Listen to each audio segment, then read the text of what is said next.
Hey guys, come with me on this drive from Ramat Park all the way to Agbor Road Bypass, where we'll take a look at what the road looks like while major construction was still ongoing on this particular road. This video was recorded in April 2026 when the Ramat Park flyover and several sections of this road were still under construction. Since many people have asked to see this route, I decided to document the entire journey so we can compare it with what it looks like today. We begin around Big Joe at Ramat Park, and at this time, traffic from both directions was sharing one side of the road because construction was still in progress. You can clearly see the red earth, construction equipment, and unfinished sections that have now completely changed. As we move along, you'll notice the Ramat Park flyover still taking shape. It is amazing to look back now, knowing that this project has since been completed. Now we're passing Guinness, Nigeria, which is directly opposite Western Boys High School.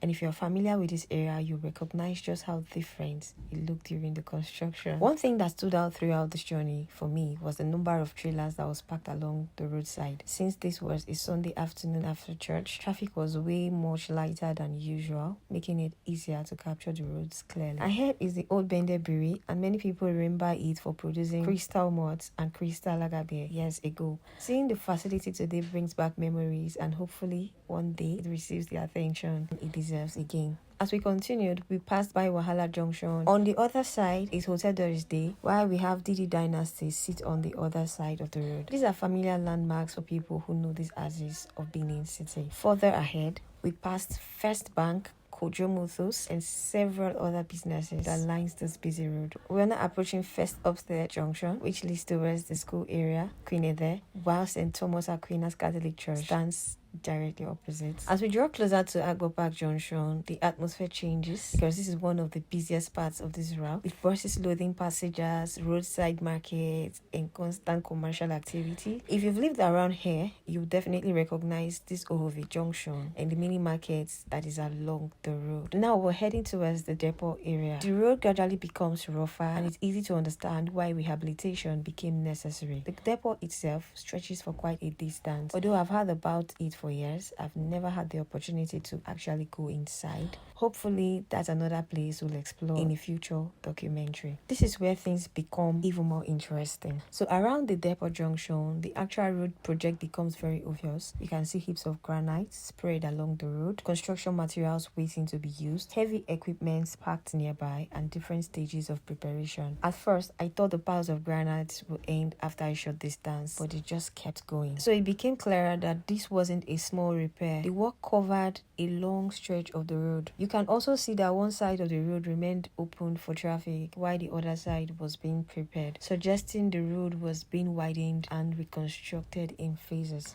As we continued, some sections have already been leveled while others are still waiting for the next stage of the construction. It's interesting to watch the different phases of this project unfold as we drive along. Eventually, we got closer to the bypass, and by this point, the construction activity isn't as obvious. But remember, this recording was made several months before the project was completed. Today, we've learned that the road has already been finished, and I'll be returning very soon to document the completed project so we can compare the before and after. That's one of the reasons I enjoy documenting infrastructure. Months or even years later, these videos become part of the history of how our communities developed. We've now arrived at the Agbor Road Bypass, and from here you can clearly see the overhead bridge carrying heavy-duty vehicles and trailers across one of the busiest transport corridors in this part of Benin City. It's always fascinating to watch how much a place can change in just a few months. If you've made it to the end of this journey, thank you for riding along with me. Leave a comment and tell me which landmark you recognized first,